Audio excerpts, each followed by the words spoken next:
Does your jaw drop when you see Hikaru do this? Takes, queen e2, queen h4, g3, knight g3, check, c6, queen b7, knight h1, king there. I don't know what's going on. I'm just gonna castle. I don't want to think too much. But once you watch this entire video, you'll literally be able to do a chess rap battle with Magnus Carlsen himself. You're a guy that was bullied in school. If it is for C4, I'll make you like a fool. Okay, first, you need to know the first 8 alphabets of the English language. Okay kids, today we'll study all the alphabets A to Z. Speak with me.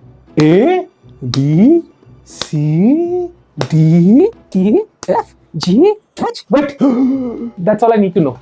where you go? We're not finished yet. It's only the first 8 alphabets. That's all I need to know. Thank you, sir. And once you also know the first 8 numbers, take a chessboard and place the numbers vertically and the alphabets horizontally. Now I'm going to show you a few critical steps. Once you grasp it, rewatch the video and do them one by one. Step 1. Go through all the squares one by one until you reach the H8 square at the top, and then repeat. The more you look at the squares, the better you can visualize it, and that's really important for our goal. Step 2. Run through alternate squares on the chessboard now. The concept here being that every square you go through will have the same color and will help form connections in your mind between one type of squares. Do this for 5 minutes and repeat for the other color. By now, your mind is already starting to grasp the chessboard. Step 3.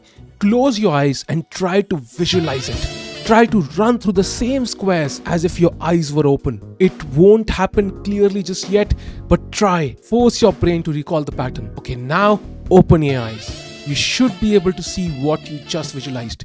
Can you? Awesome. Step 4.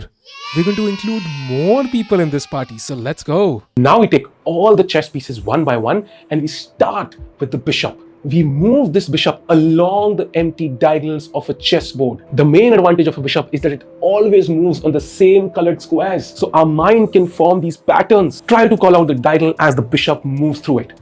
A1, B2, C3, D4, E5, F6, G7, H8, and now keep repeating for all the diagonals of the chessboard. You will be slow at first, but gradually your speed will increase. It will not take long before you can call out the diagonal like A1, B2, C3, D4, E5, F6, G7, H8. Now we pick up the other chess pieces one by one. We start with the knight, which always moves to a square opposite to the color it was on. So if it was on a light square, it will now be on a dark square, and we repeat this for 5 minutes, moving it across the chessboard. Then for the rook, the queen, the pieces which can traverse the entire chessboard in one move. And now for the final step, the cherry on the cake, so to speak. There's a certain fun exercise on chess.com which gives you a score on how many chessboard squares can you remember in the span of 30 seconds. Now this has been fast forwarded for dramatic effect, but the technique is very simple. You see a prompt for the square, you click on it, and this is the best way to train your notation. I want you to practice all these 5 steps for 5 minutes daily each. That's 25 minutes of your time for just 1 week,